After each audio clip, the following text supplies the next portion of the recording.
안녕하세요. 수앵커의 수업 시간입니다. 최근 SNS를 보면 1박에 100만 원이 넘는 초보와 호캉스는 기본이고 또 무려 1억이 넘는 슈퍼카를 타는 사람들까지 정말 다양한 사람들이 많은데요. 진짜 한국인의 평균은 무엇일지 저와 같이 알아보겠습니다. 가장 먼저 한국인의 평균 임금은 어떻게 될까요? 신한은행에서 최근 발표한 보고서에 따르면요. 개인이 아닌 지난해 평균 가구 총소득은 544만 원으로 전년보다 20만 원가량 늘었다고 합니다.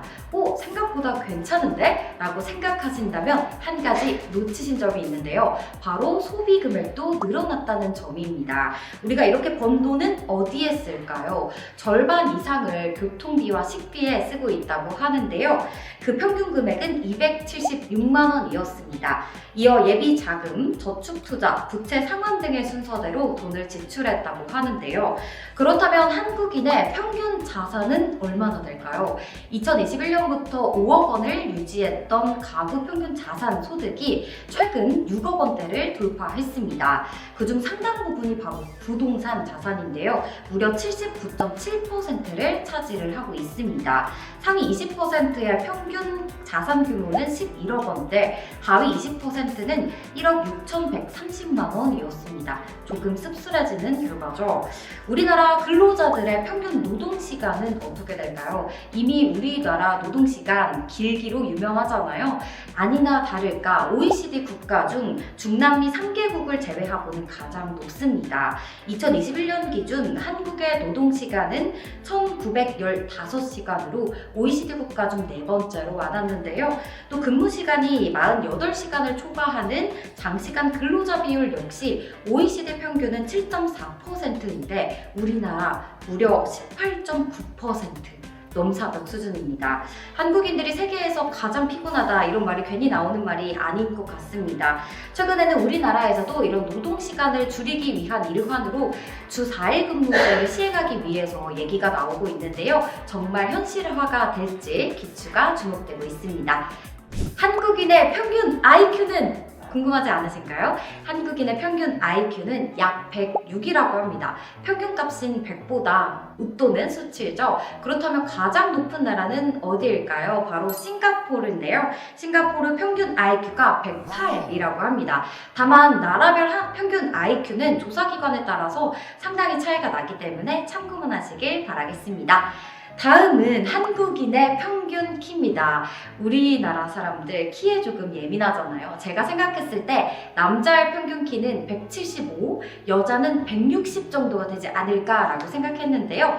2022년 산업통상자원부에서 조사한 결과는 남성 172.5cm, 여자는 159.6cm를 기록했습니다. 조금 예상에 못 미치는 것 같다고요? 키는 유전적인 요인 말고도 위생이나 영양학적인 면도 되게 중요한데 우리나라 같은 경우는 빠른 경제 성장 속에서 앞으로도 평균 키가 더 자라날 것이라고 예측되는데요.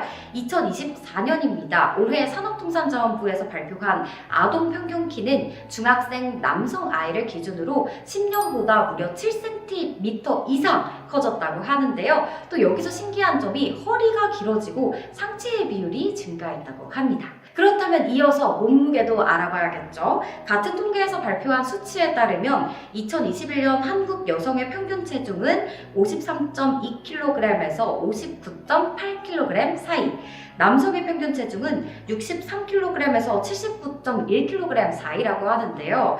그런데 사실 평균 체중의 범위가 넓고 또 키마다 천차만별이기 때문에 이걸 보고 내가 과체중인지 아닌지 판단하기는 조금 어려울 것 같습니다. 그래서 우리가 판단하는데 중요한 건 바로 체질량 지수인데요. 체질량 지수는 남성의 평균 체질량 지수 24.9, 여성의 평균은 22.6으로 남성이 여성보다 조금 더 비만도가 높다라고 나왔습니다.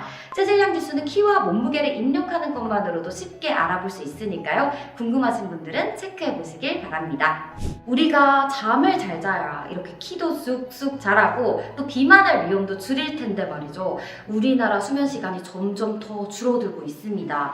최근에 갓생 또는 미라클 모닝 이런 문화들이 자리 잡으면서 수면 시간을 더 줄이고 자기 개발하는 분들이 많이 계시는데요. 올해 글로벌 수면 솔루션 브랜드 레즈메드가요. 세계 수면의 날을 맞아 우리나라를 포함한 세계 각국의 성인을 대상으로 수면 실태를 조사했습니다. 한국인의 평균 수면 시간은 6.78시간, 전문가들이 추천하는 적정 수면 시간보다 낮았습니다. 12개국의 평균 수면 시간인 6.8시간보다 낮게 측정된 거죠. 그런데 알다시피 이렇게 수면이 부족하면 신체적인 부작용도 많다는 사실 여러분도 알고 계시죠? 한국인의 수면의 질을 떨어뜨리는 중요한 요인으로는 1위가 개인적인 불안, 그리고 2위가 불면증이었는데요. 오늘 밤은 침대에서 걱정과 근심 떨쳐버리고 또 스마트폰도 잠시 멀리하면서 꿀잠 자보시는 건 어떨까요? 고단한 하루의 끝, 우리의 몸과 마음을 달래주는 술. 한국인들의 술 사랑은 정말 유명한데요. 그렇다면 한국인들이 얼마나 많은 술을 또 얼마나 자주 마실까요? 지난해 한국 성인 음주가들은 한 달 평균 8.5일 술을 마신 것으로 나타났습니다. 한국농수산식품유통공사는 2021년 주류시장 소비 트렌드에서 평균 음주량은 1회 술자리에서 약 7잔이다 라고 했는데요. 소주 한 병 정도를 매회 마시는 거나 다름이 없죠. 이렇게 지나친 음주가 몸에 해롭다는 건 너도 알고 나도 아는 모두가 아는 사실이죠. 우리나라는 2010년부터 지금까지 매년 약 5천 명이 알코올 관련 질환으로 사망하고 있는데요. 절제하는 기분 좋은 음주 문화를 가지는 대한민국이 됐으면 좋겠습니다. 드디어 마지막 평균 사망 나이입니다.